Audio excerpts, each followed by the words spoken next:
Now we can understand this back of time को एक example के ज़रिए इजीली समझ सकते हैं।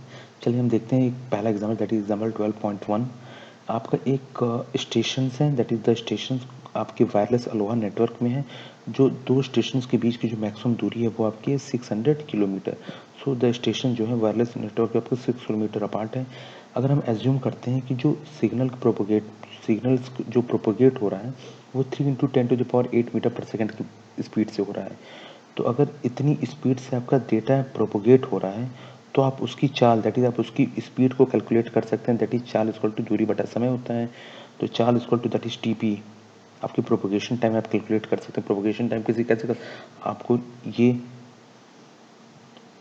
आपको ये 3 इंटू 10 मीटर पर सेकेंड आपको ये चाल दिया हुआ है, आपको समय निकालना। समय इक्वल टू क्या होगा, दूरी बटा चाल हो जाएगा। तो आपको समय दिया हुआ है, दूरी 600 किलोमीटर है और आपकी चाल क्या है 3 इंटू 10⁸ मीटर पर सेकेंड। तो अगर आपकी दो वैल्यू दी हुई है तो आप क्या निकाल सकते हैं, समय निकाल सकते हैं। तो समय टी पी इक्वल टू क्या होता है, प्रोपोगेशन टाइम आप निकाल सकते हैं। दैट इज समय इक्वल टू दूरी 600 किलोमीटर में है तो उसको आपने मीटर में कन्वर्ट कर लिया है और इसको 3 इंटू 10⁸ आपका ये समय दिया हुआ है। तो समय बराबर दूरी बटा चाल दिया हुआ है, समय बराबर दूरी बटा चाल हो गया। तो आपने निकाल लिया कि दैट इज प्रोपोगेशन टाइम की वैल्यू क्या है, 2 मीटर पर सेकेंड है।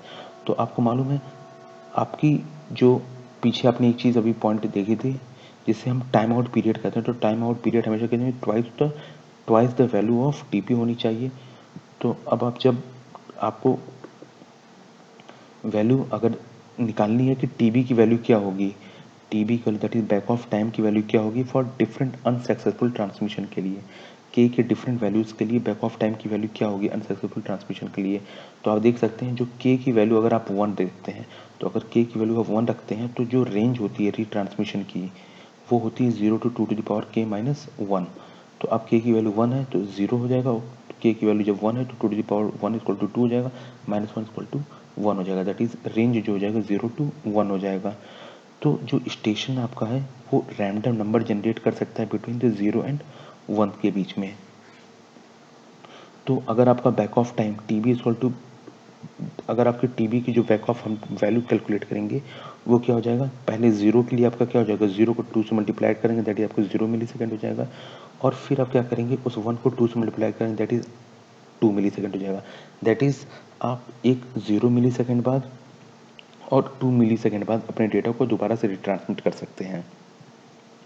वहीं अगर अनसक्सेसफुल ट्रांसमिशन आपका 2 है, के इक्वल टू 2 है, तो 0 to 2⁻k-1 के अकॉर्डिंग आपकी रेंज क्या हो जाएगी 0 1 2 3। दैट इज़ आप 4 टाइम्स आप ट्राई कर सकते हो। इसके लिए टाइमिंग आपको कैसे निकालेंगे, टाइमिंग को वही करना है। दैट इज़ पहले आप करेंगे 0 को 2 से मल्टीप्लाई कर लेंगे, फिर 1 को 2 से मल्टीप्लाई कर लेंगे, 2 को 2 से मल्टीप्लाई कर लेंगे और 3 को 2 से मल्टीप्लाई कर लेंगे। तो डिफरेंट आपको टाइम मिल जाएगा। इस टाइम के अकॉर्डिंग आप क्या करेंगे, दोबारा से अपने डेटा को रीट्रांसमिट करेंगे जिसे हम बैक ऑफ टाइम कहते हैं।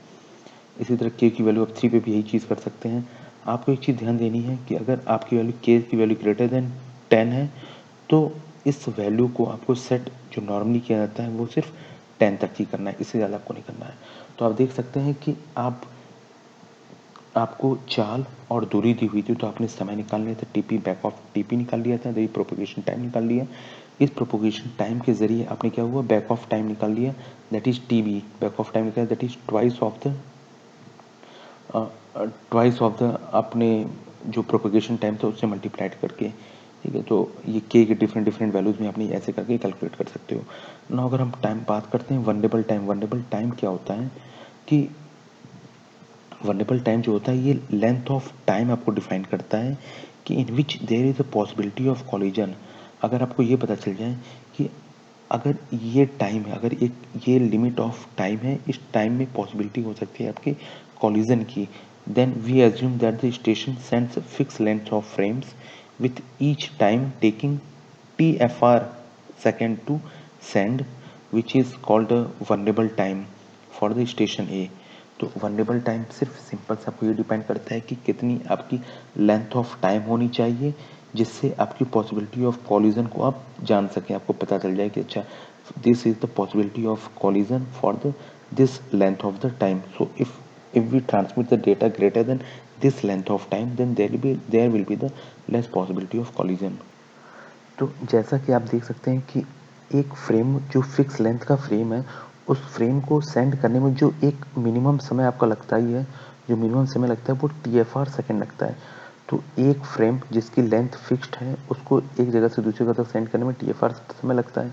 तो आप यहाँ देख सकते हैं, अगर आपका जो फ्रेम ए है वो फ्रेम को सेंड करता है टी टाइम पे, फ्रेम को सेंड करता है टी टाइम पे, और आपको मालूम है कि एक फ्रेम को कंप्लीट करने में कितना समय लगता है, TFR टाइम लगता है। तो दैट इज आपका जो स्टेशन बी है वो टी माइनस TFR और टी के बीच में क्या करता है, अपने डेटा को सेंड कर देता है।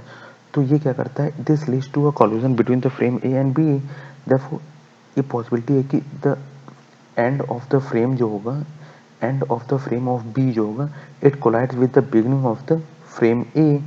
सो on the other hand we can suppose also that the C जो है, C sends a frame between T and T plus FR. So here there is a collision between the frames from station A and station C.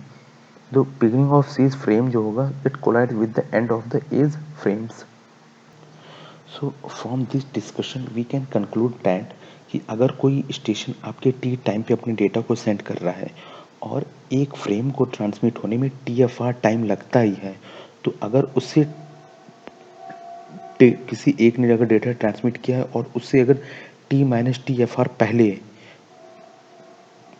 पहले बीच में अगर कोई data send कर दे रहा है, या उसके आगे दैट इज T+TFR जो आपकी टाइम है उससे पहले अगर कोई डेटा सेंड कर दे रहा है, तो अगर आपके एक पर्टिकुलर ट्रांसमिटिंग टाइम T से पहले और बाद में अगर कोई स्टेशन आपके डेटा को ट्रांसमिट कर दे रहा है, तो क्या हो रहा है, आपका जो कॉलिजन है वो अगर होता है, देयरफॉर आपके जो डेटा होता है वो क्या होता है, लॉस हो जाता है।